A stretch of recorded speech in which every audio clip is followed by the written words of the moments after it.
And welcome to another edition of PRISM Talks, Progress in Research, Innovation, Science, and Medicine, where Chennai Liver Foundation tries to bring experts in various fields to your desktops and laptops. The sole aim is to, of course, apart from sharing knowledge, to kindle interest in various research topics. We've had various kinds of topics in the last, this is our 11th session. 11 months we've been doing this continuously, except for 1 month. So the main aim, as I said, was to share knowledge and, of course, to see whether we can collaborate and do more work and better work. Today we've got a very in-thing topic. Artificial intelligence is everywhere these days. And we thought we should have an expert talk about AI and public health, because CLF does work in the public health space. So to introduce our speaker, may I introduce my very, very good friend, Dr. Ganesh Kumar, who's a scientist at the ICMR NIE, the director of the non-communicable diseases division at the ICMR NIE. He's been in public health space for about 15 years now, and he's led the National Hypertensive Control Initiative for in over 26 states. An amazing person, an extremely knowledgeable person, and he's going to introduce the speaker today. Dr. Ganesh, it's all yours. Thank you very much, Dr. Vivek. Good evening, everyone.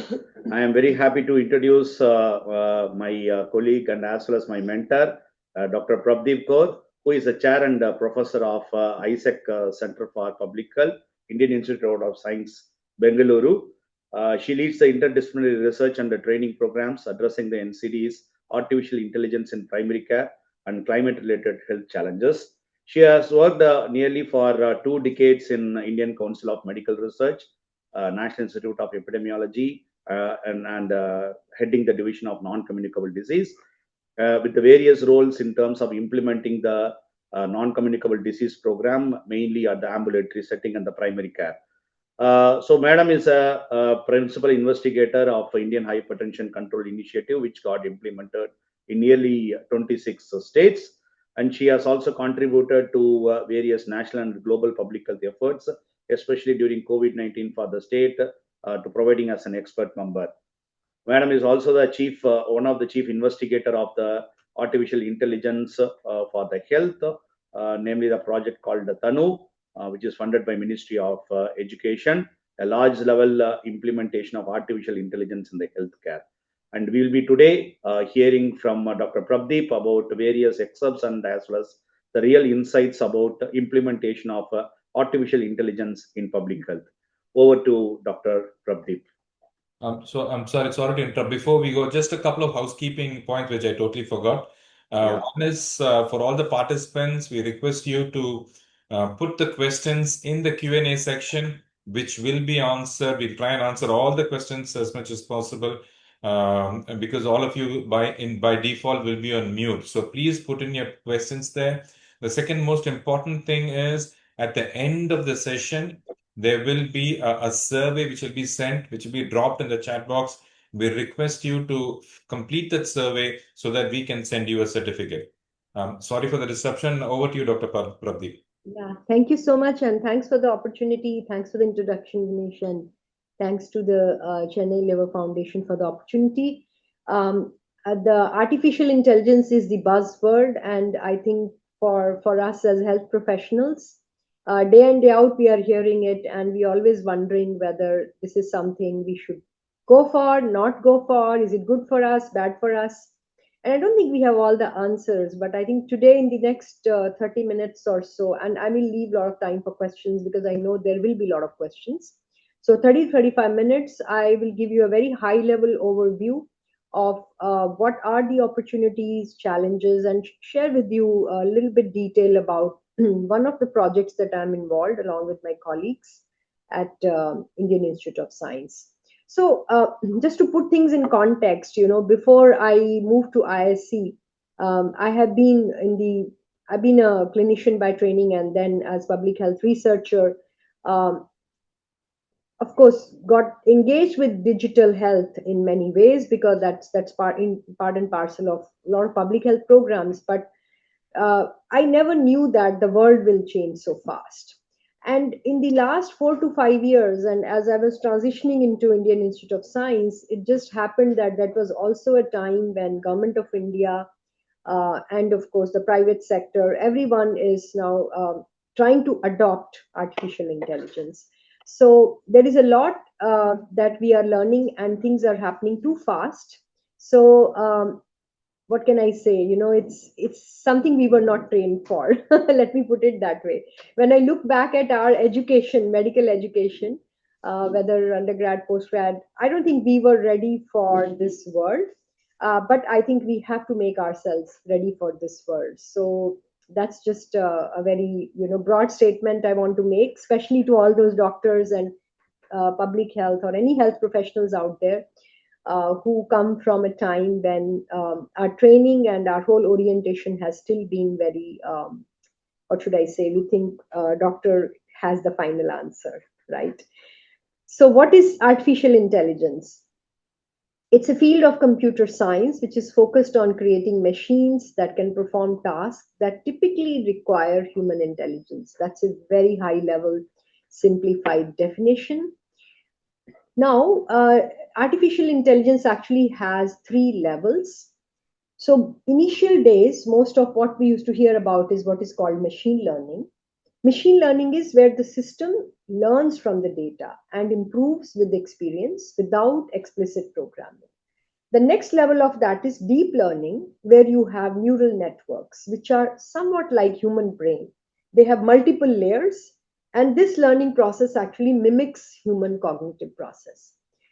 And now we have moved one step ahead, and a lot of the tools that we use for AI actually have what is called as natural language processing. Means where machine can understand, interpret, and also generate human language.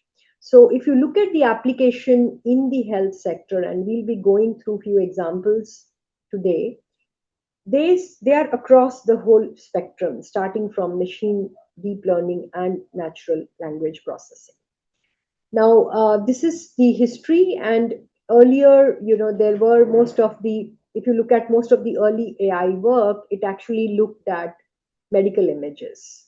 So how there can be a pattern in the medical images, which computer itself could sort of figure it out, and just like what radiologist does in his clinic, in his or her computer, the computer could do it and tell, okay, this is normal, this is abnormal, maybe this needs further attention, and so on. So earlier the technology was not so advanced, but over the last, let's say 10-15 years, that technology actually made tremendous progress. And then there were all these databases of images, which many of the researchers put out there, and they were made freely available so others could learn from it. And that led to a lot of breakthroughs in the overall understanding of role of AI in the medical imaging.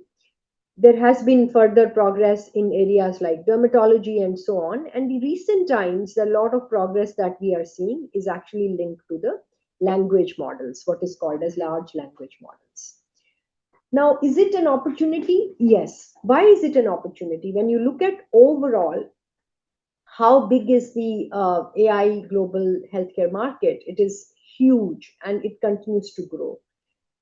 Is it useful? That is a question we often ask. Yes, there a lot of evidence to show that actually the AI tools can save time for clinicians in the administrative tasks. So about 30% reduction has been shown in some of the studies. The AI tools can also reduce misdiagnosis. When you use AI assistant, when a radiologist uses AI assistant, it can actually improve efficiency as well as quality of the results. And more importantly, an area where we have seen very, very slow progress, like how do you actually identify which are the drugs and molecules which can quickly go into research?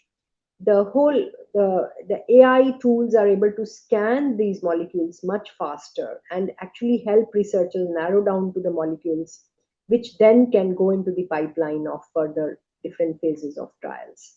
So yes, just this tells you that overall there seems to be a promise out there. And there is a promise in several areas. So if you look at broadly, I have just given some 5 applications here, and I'll be walking you through some of the examples. So admin and operational, I think that's a very big area where AI is coming in. Population health, and that's where many of us work in public health. Clinician facing tools, patient facing tools, and of course research and development, of which one example, as I talked about, is the drug discovery. Now, I want to begin with one of the really important application of AI, which is disease surveillance. So as you know, it's very demanding task to track multiple diseases, and there are systems in place at the national level, at the state level, and various levels. But somehow we still tend to miss some of the outbreaks. We don't know whether a particular outbreak is about to happen and so on.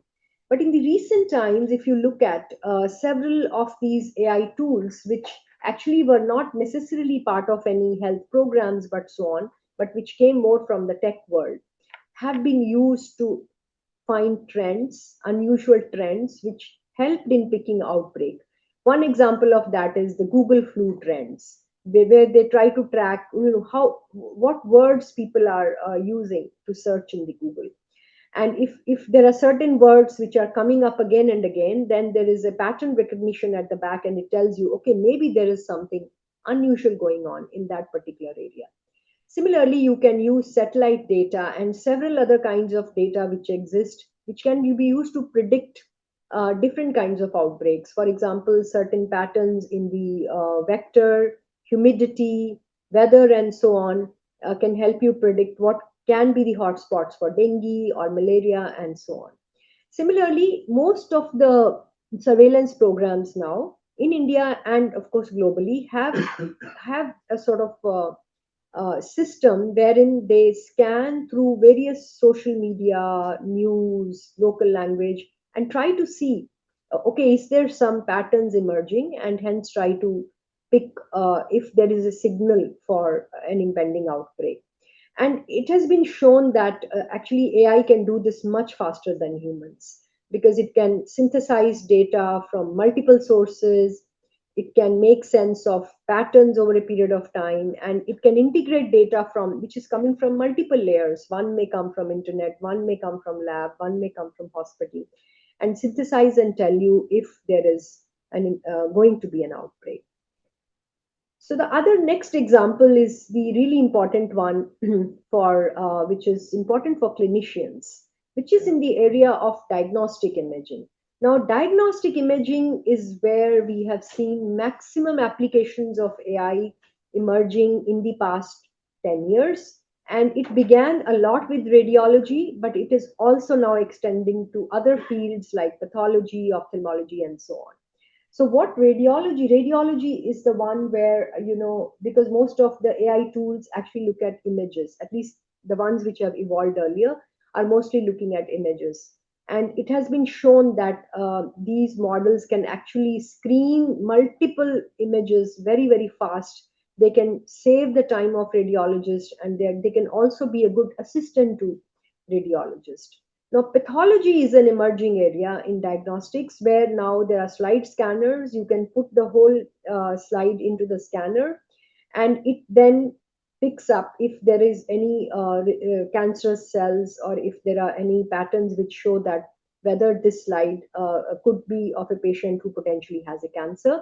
It reduces variability, and it can also be used as a first level, so that only the slides which have any suspect pattern then go to a pathologist for the second confirmation.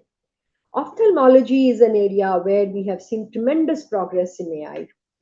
Now we know the Google's DeepMind, you might have heard of it. And there are several other startups and applications, even including the new ones which are coming up in India, which use basically a picture to just detect multiple diseases. They have shown tremendous success in detecting early retinopathy. And now there are several AI models which seem to be doing well in the areas like detecting early glaucoma, and so on, including there is a group at my own institute in IISc which is trying to see that with a single picture whether they can detect multiple diseases. Another area where there's a lot of promise in diagnostic imaging is actually analyzing the ECG, because we know that it's easier to make ECG available as a machine, but not everyone is good at reading the interpretation of ECG. And there are many solutions which are now being embedded into the machine or being given along with the ECG machine, which if you're, let's say you're buying a machine, you can also buy a solution with that. And this will give you, if there are any abnormalities in the ECG, which could mean that, in places where you do not have a cardiologist, a non-physician healthcare worker can actually pick if there is something wrong and then refer the patients at an early time, especially in case of, let's say, picking heart attacks, atrial fibrillation, and things like that. There is also, I want to mention that there is also a startup in the IISc ecosystem, which is, in fact, field testing a tool which is called AI stethoscope. It's a tool which can detect murmurs, and it can actually, when we went to medical college, there were a lot of patients with rheumatic heart disease. But if you look at recent years, there are not that many patients with rheumatic heart disease. And the doctors who are getting trained now may not even have heard many of those murmurs. I remember our usual exam used to be like, mitral stenosis case and so on.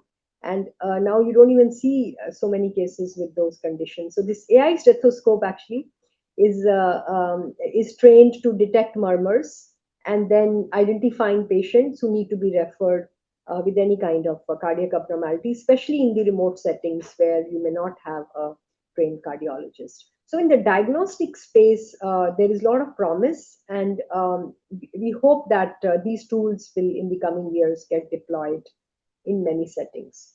Again, I assume that this, I thought this webinar may also have some practicing clinicians who would be wondering whether there is an application in the hospital. Fine, diagnostic is one side, but what about patients who are hospitalized, right? So there are many tools which look at the hospitalization risk and re-hospitalization risk.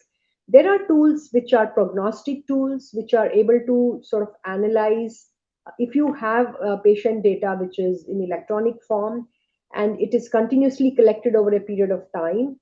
We all have been trained that we look for certain risk parameters or risk scores. But as a clinician, if we are doing it manually, we can only look at a reading at a time, right? We can look at, let's say, all the readings at a given point of time, laboratory readings as well as clinical reading, and try to assess what the risk is.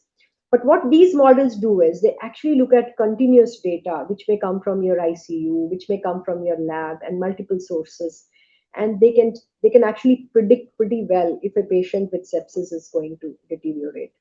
Similarly, there are models which can detect, given the risk factor a particular patient has at the time of discharge, what might be their risk of again getting hospitalized within 1 month, as we say, right? That's the high risk period for anybody who have had a serious event like a heart attack or so on.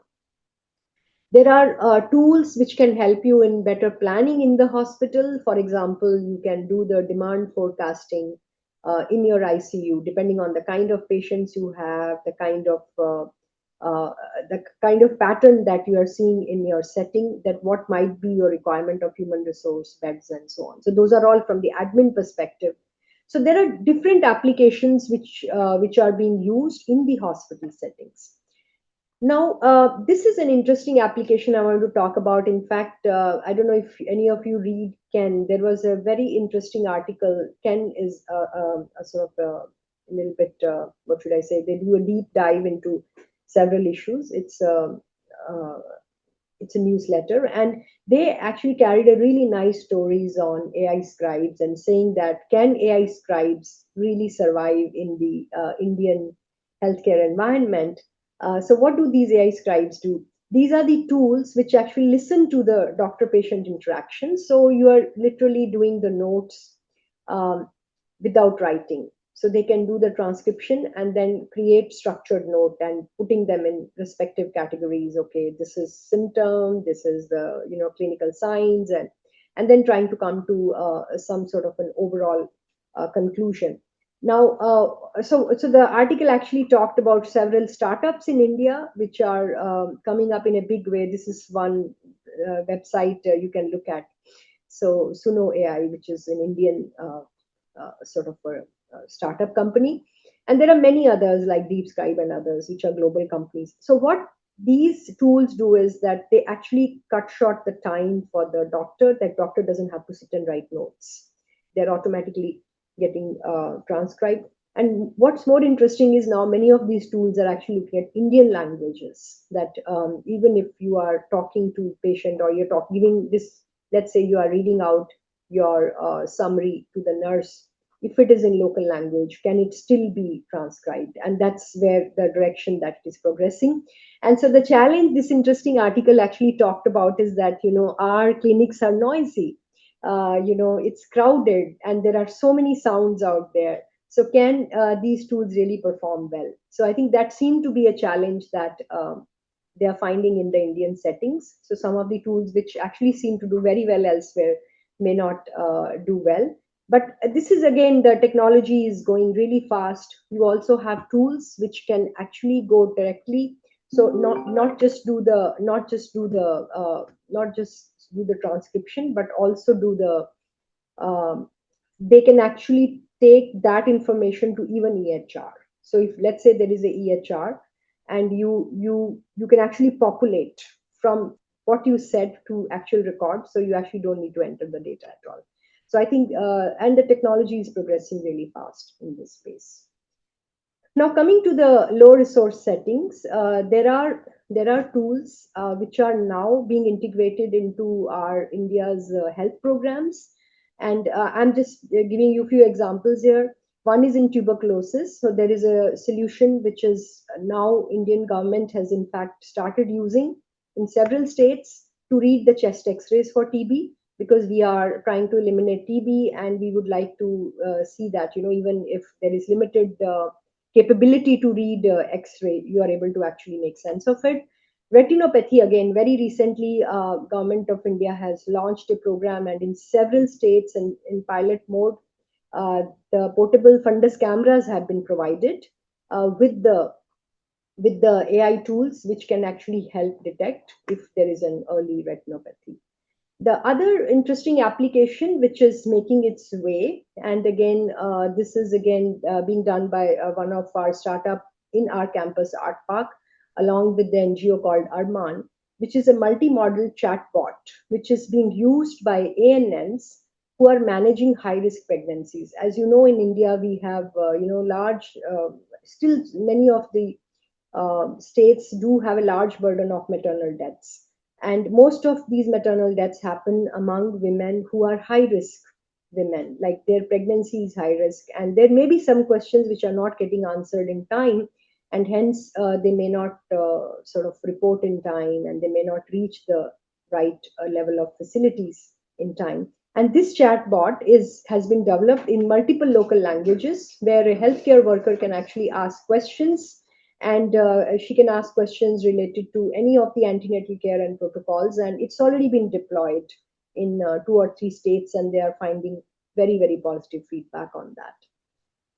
So if you look at, just to summarize some of these opportunities, so it's in early detection, it's in ensuring that you're able to deploy certain tools in low resource settings where the expert may not reach. I gave you example of ECG or retinopathy detection and so on. And the other area where we are not making a lot of progress in India, but we need to do that, is what we really need to move toward is predictive modeling with the more precision. For example, can we sort of narrow down to people whom we need to give more attention because they are more at risk, right? And for that, actually, you need very good databases. And I'll come to the challenges and why it's so hard to do it in India. Of course, improving operational efficiency, as I talked about AI Scribes and other operational tasks. making sure that we are able to analyze our population level data faster and drug discovery. So this is the big picture, and I just thought I'll walk you through an example of a study that I am part of.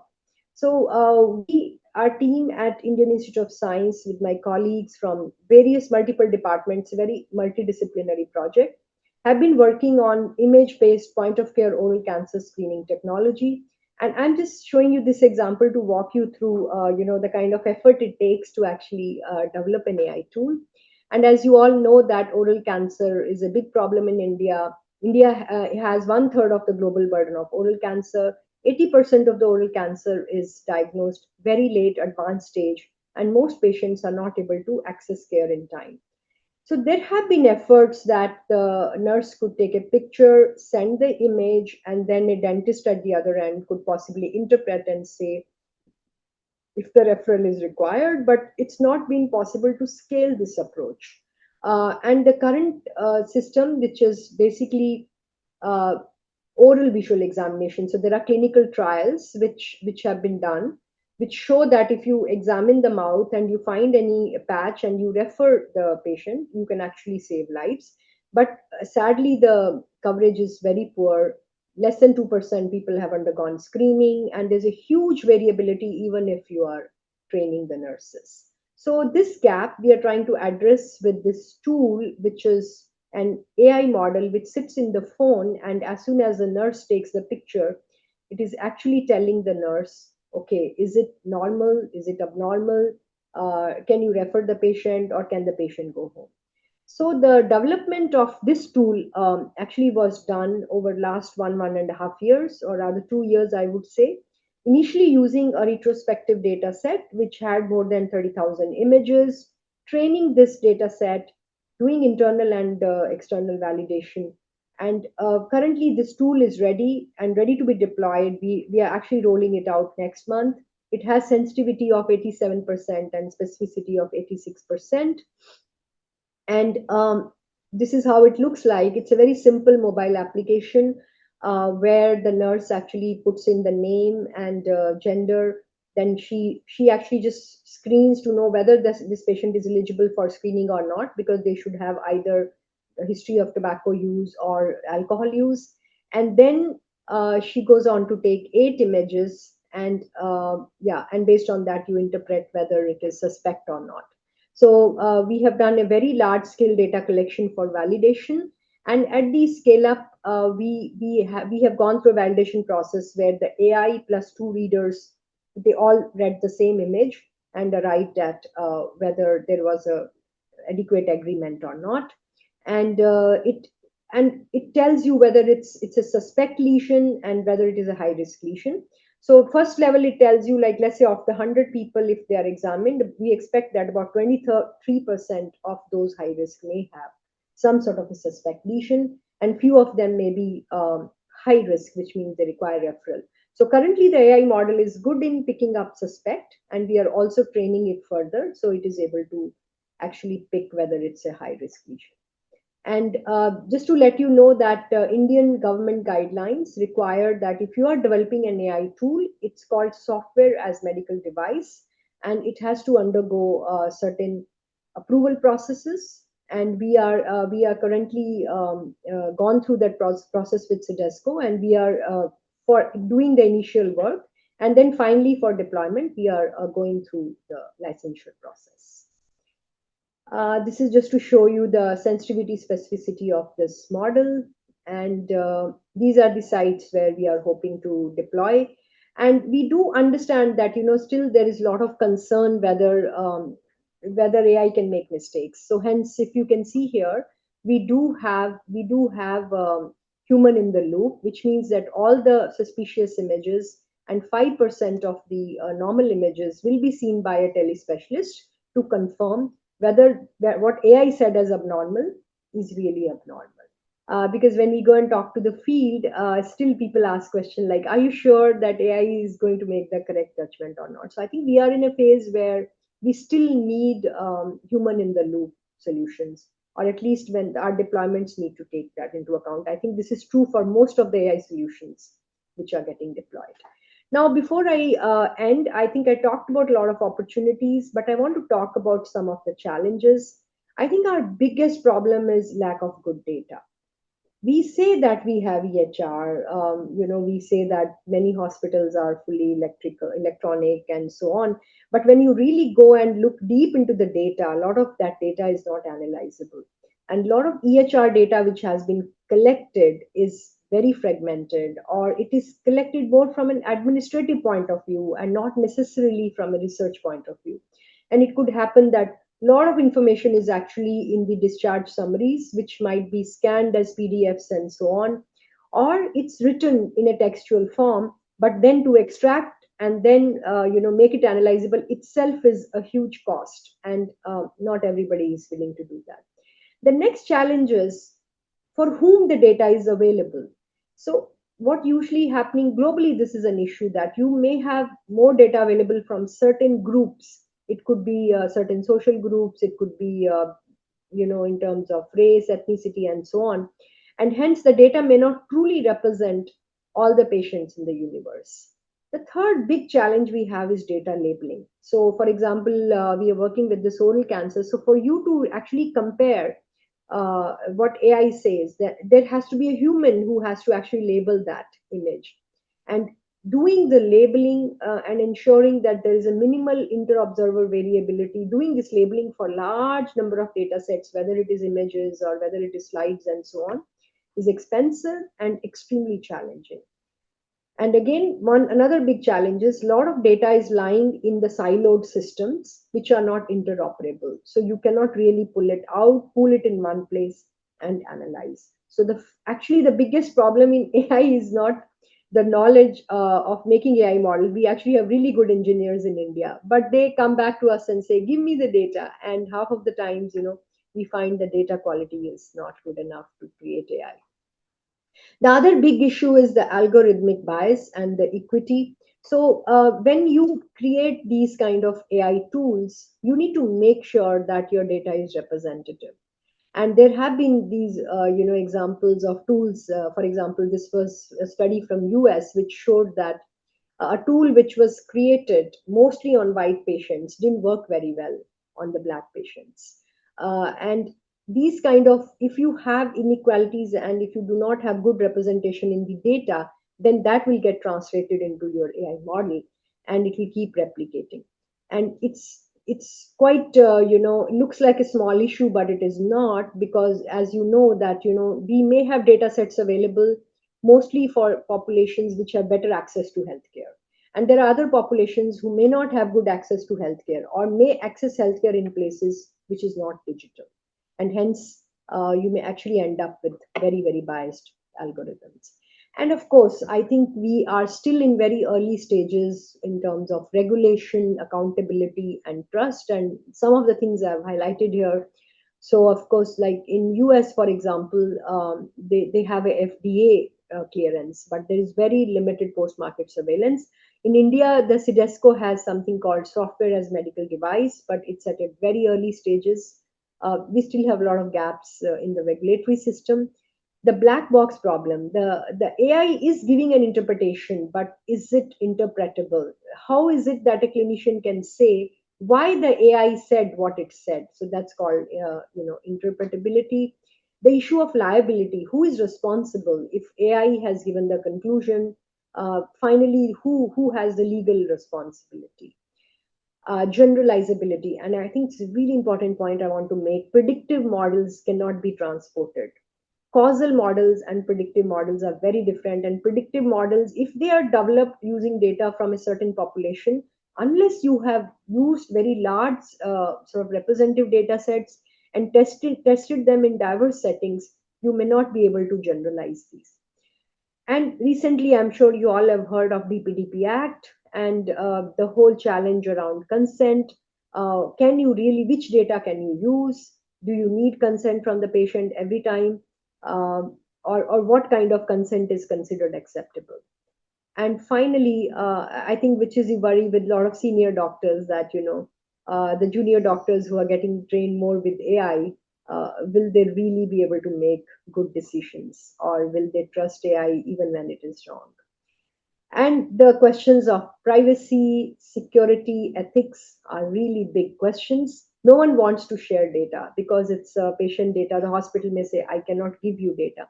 So there are something called federated learning models or federated learning systems which are being developed, which means that the data stays in your ecosystem. It could be in your hospital or in your the server that you have access to, but you can actually have your model, the AI model can be sort of put and trained in that data without moving the data out of your system.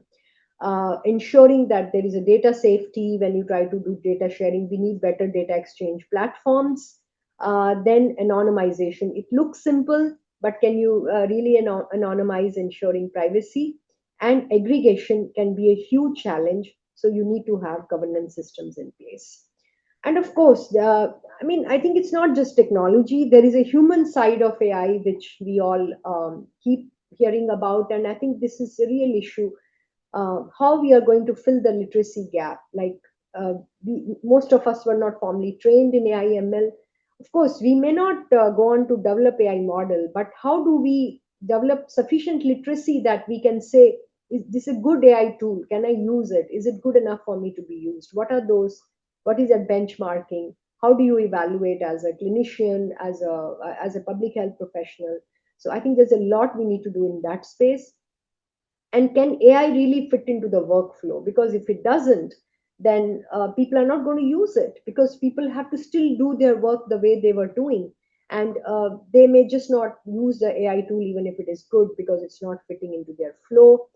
The cost is real. If you want to integrate AI tools, you have to sort of run a huge back-end costs, and of course energy cost, right? I think you all have heard, every time you run a query, you are actually promoting climate change. So it's real. The energy requirements go up and so on, and so does the overall cost of running healthcare system. And we know that already we struggle with cost in the healthcare system. The job fears, people may not want to adopt AI because they feel that it is threatening their jobs. And of course, I think the biggest challenge, and which sort of is something I'm living with now, is how do you actually work day in, day out with people who are not with the medical background at all? So you have to work with engineers, data scientists, design experts, all kinds of professionals. And I think most of us were just not trained to work in such a diverse environment.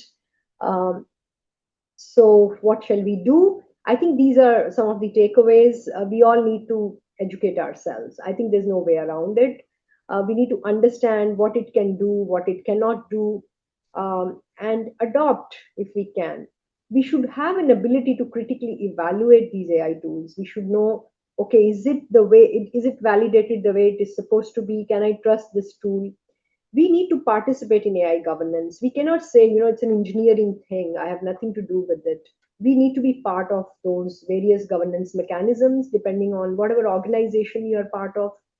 And we need to ensure that, patient is at the heart of it. Eventually, that is very important, both in terms of patient rights, privacy, and also advocating that the patient is aware when their data is being used and it is used for the right purpose. And no choice, you have to work with the AI researchers and data scientists. So we need to make more friends outside our medical domain.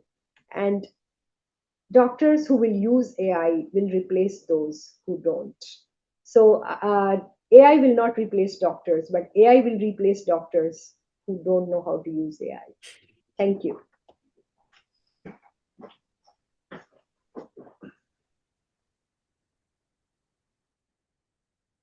Dr. Ganesh.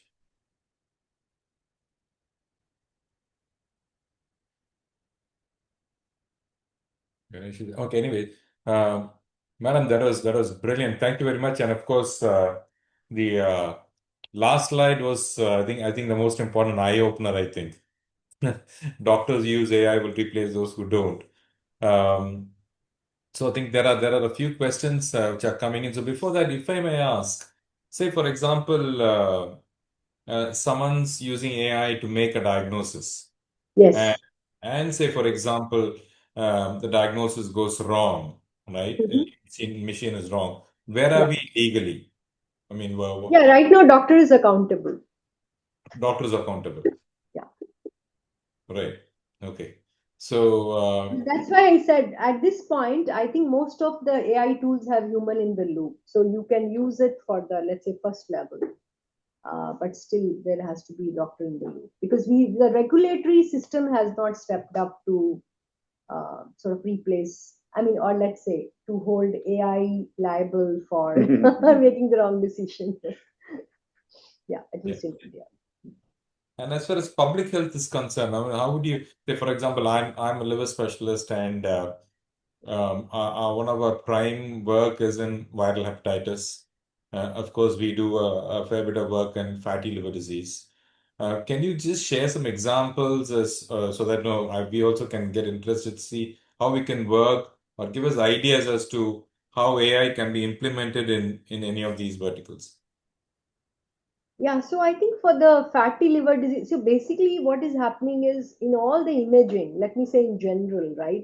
AI can play a very big role. For example, um, ultrasound is again a very, what should I say, a skill acquired over a period of time, right?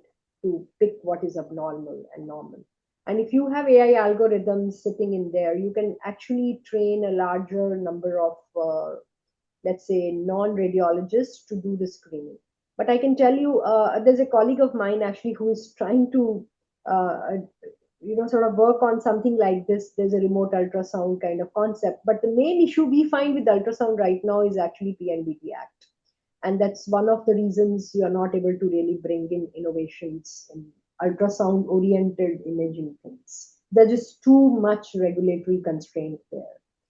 But otherwise, imaging, definitely AI has a very, very big role to play. Yeah. And say, for example, NASH, as in fatty liver disease, turning on to hepatitis. It's a precursor. Some may develop liver cancer. Right. Likewise, patients with viral hepatitis B is an oncogene by itself. They are prone for liver cancer. Yeah. Do you think we'll be in a stage at some point to predict as to Yeah, sure, yes. Yeah, Definitely, yes. That's awesome. So those are the areas where actually AI will play a very big role. You're right, where if you, so again, it depends how big a database is available and how well you can train your models. So basically you can overcome the training constraint, right? See, for example, even if you take radiologist to radiologist, there can be a lot of variation in the skills, and you can actually overcome that because you can train your AI with, let's say, a large number of images, and it will actually do a better job. It is already in many areas doing a better job than radiologists in picking up certain abnormalities. So definitely AI can play a very big role. So from there, where Dr. Vivek has asked, so if some healthcare organizations or hospitals wanted to start getting into this adoption of AI, where they need to start? Say, like currently they do have some systems, like as you said, there are imaging modalities. They have some electronic health record system.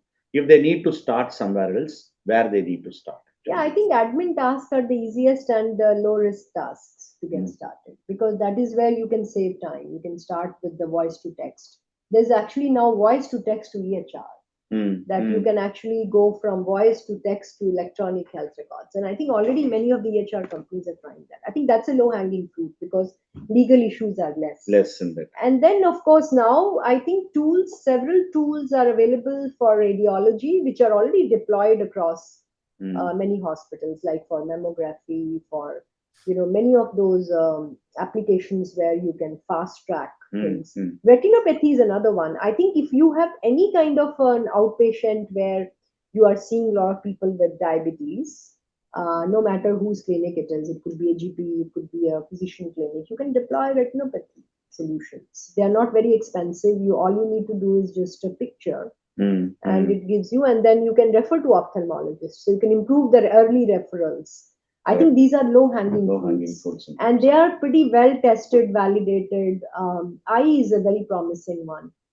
In fact, government is planning to deploy in some of the sites. So I think those are the first ones to be deployed. Correct. I'm going to read out a few questions, madam. Sure. I think Yeah. the first one, which probably you did answer, will there be a doctor present during an AI diagnosis to check if it's correct or not? Yeah, so I think I gave example from our own work, and that's exactly what I was coming to, that you can use AI as an assistant. What I mean is that, let's say, let me go back to the example that, for example, if you are, let's say, nurse is examining the patient, right? Now you're expecting nurse to come to the conclusion whether I should refer this person or not for further biopsy and so on. So here, what AI is actually doing is AI is an assistant to nurse and not necessarily replacing the doctor. So I think people always think the AI will replace doctor, but I feel the AI will be more like, what should I say, like a physician assistant, a better physician assistant, or an assistant to an expanding the capability of what your paramedicals can do right now. I think they're doing too little. Like they will be able to do a lot more tasks and actually reducing the burden on doctors. So yeah, a doctor has to be in the loop always, but we can make our next level more efficient. In many of the screening and diagnostic imaging, that's the role AI plays. I think this is based on the challenges slide which you put. How can these challenges be addressed when the data collected has a lot of variability? No, variability is not the issue actually. Data will always have variability. I think structure is the issue. How you collect the data, how is it stored? So recently, just to give you context, I will not name the hospitals, but we have been talking to 2 or 3 very large chains of hospitals who have really good EHRs. And the problem is the way even their metadata is stored, it's not analyzable. So I think a lot of the hospital administrators think they have good data, but the thing is these enterprise solutions have been provided by some IT companies, and they're working very well from an admin perspective. For example, it helps you track uh, whether patient has paid and whether the same whatever is read by doctor is read by the pharmacy and the drugs are given and so on, right? Those functions they do well, but when we look at the metadata and make sure whether the data is analyzable, it is often not analyzable.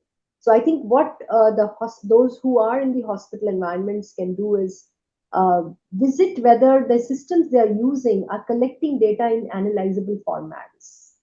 I think that is the important question. And the next is how you are storing the data. Are you storing in the data in a way it can be retrieved?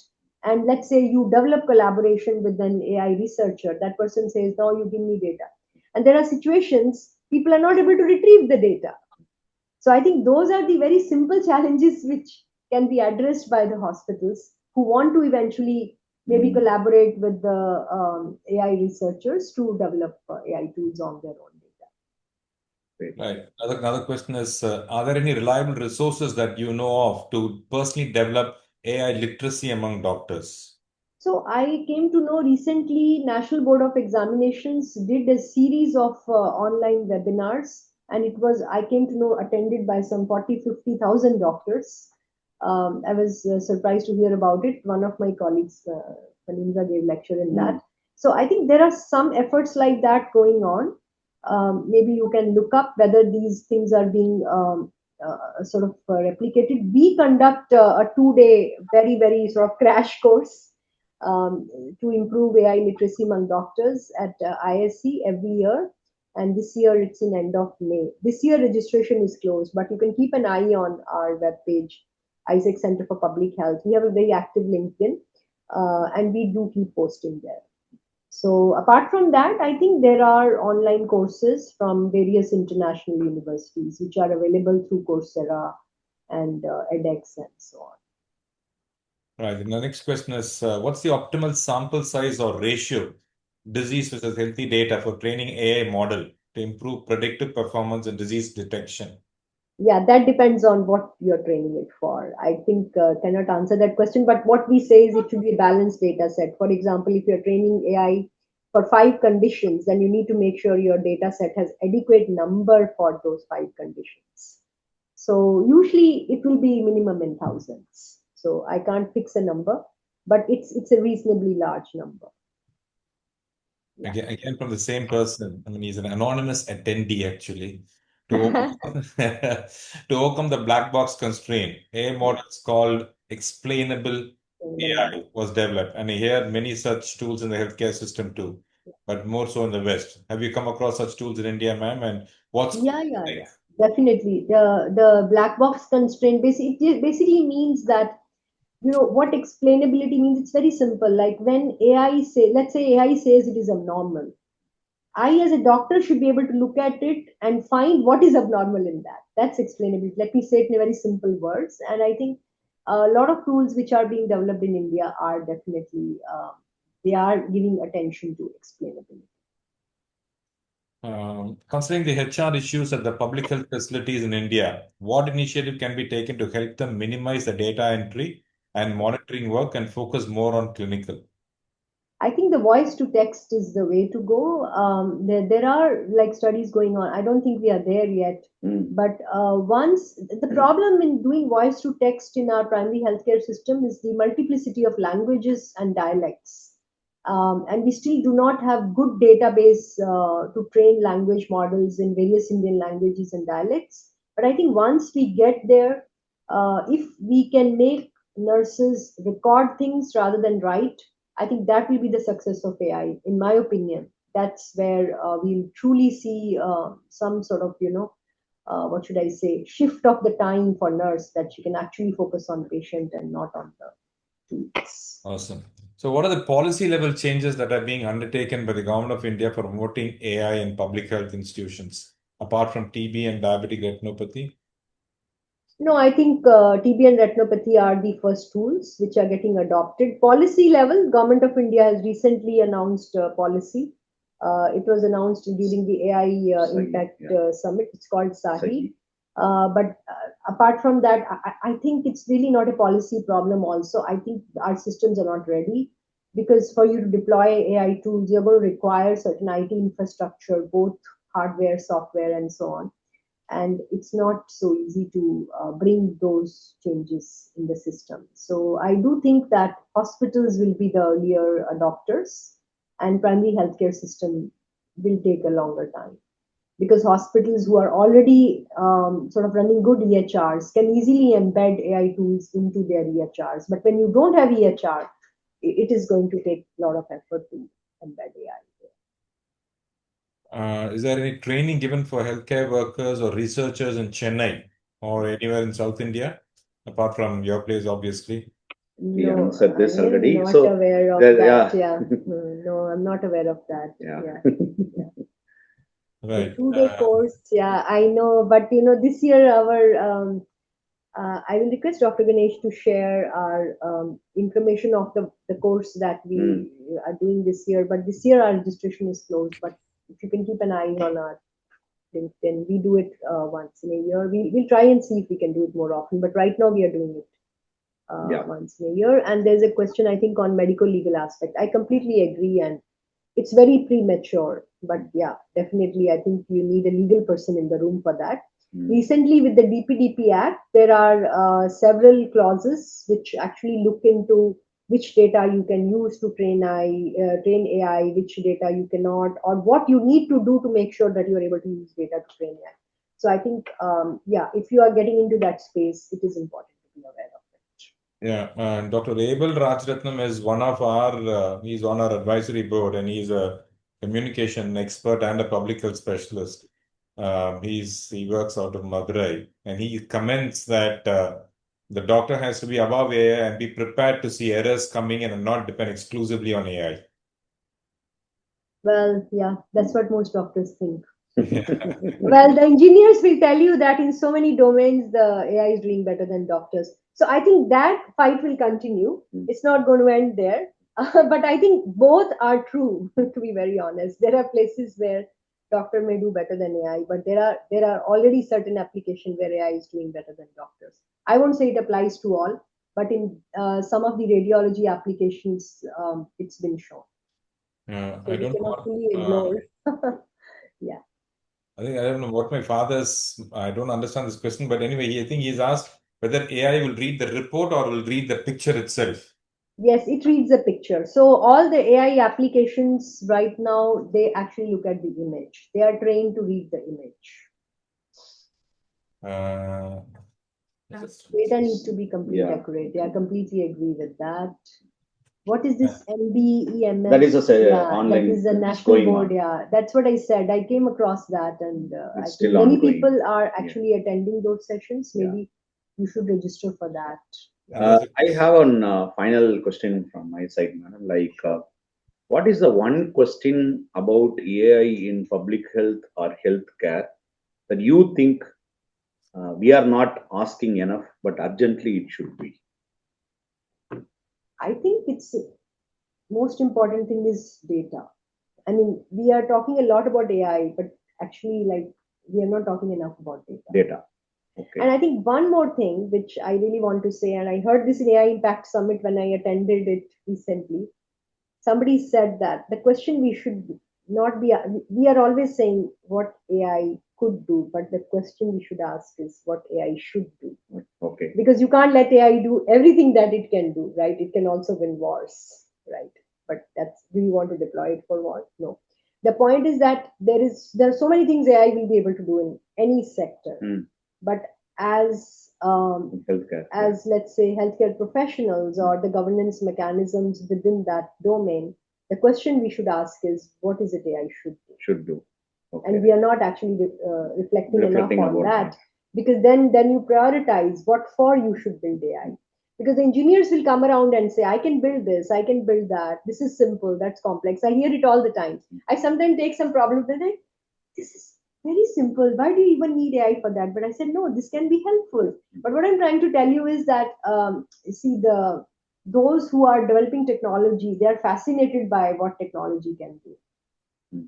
But I think we need to ground them and say, okay, what is that we want it to do? And that should come from us. And I think there isn't enough interface between the health professional and the AI professionals. And that's why you see a lot of startups coming up on areas where actually you don't need AI, or you should not be using AI.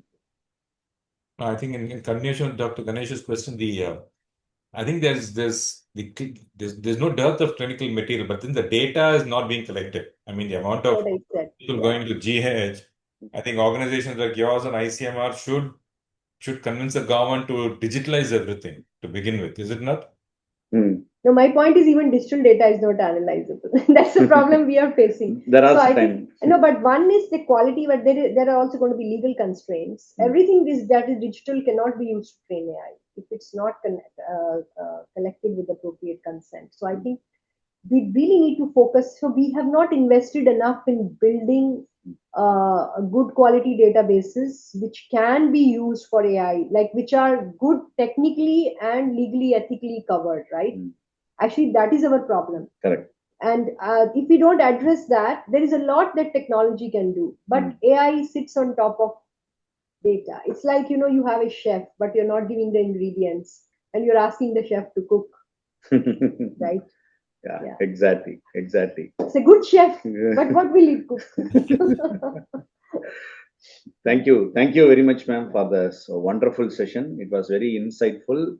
It grounds us many of our thoughts of that what real questions or right questions that we should ask about it. It is not of the technology. It is more in terms of what we need to prioritize the usage of AI into it. Over to Dr. Vivek for your final remarks on that. No, that was really brilliant, and maybe I think we should do more smaller core topics with AI. Maybe with you and your colleagues. So thank you very much again for joining us, and hope to see you soon. And I'm going to connect with you for that one extra seat this end of May. Sure. Thank you. Thank you. Bye-bye. Thank you very much. Thank you. Bye. Bye. Yeah.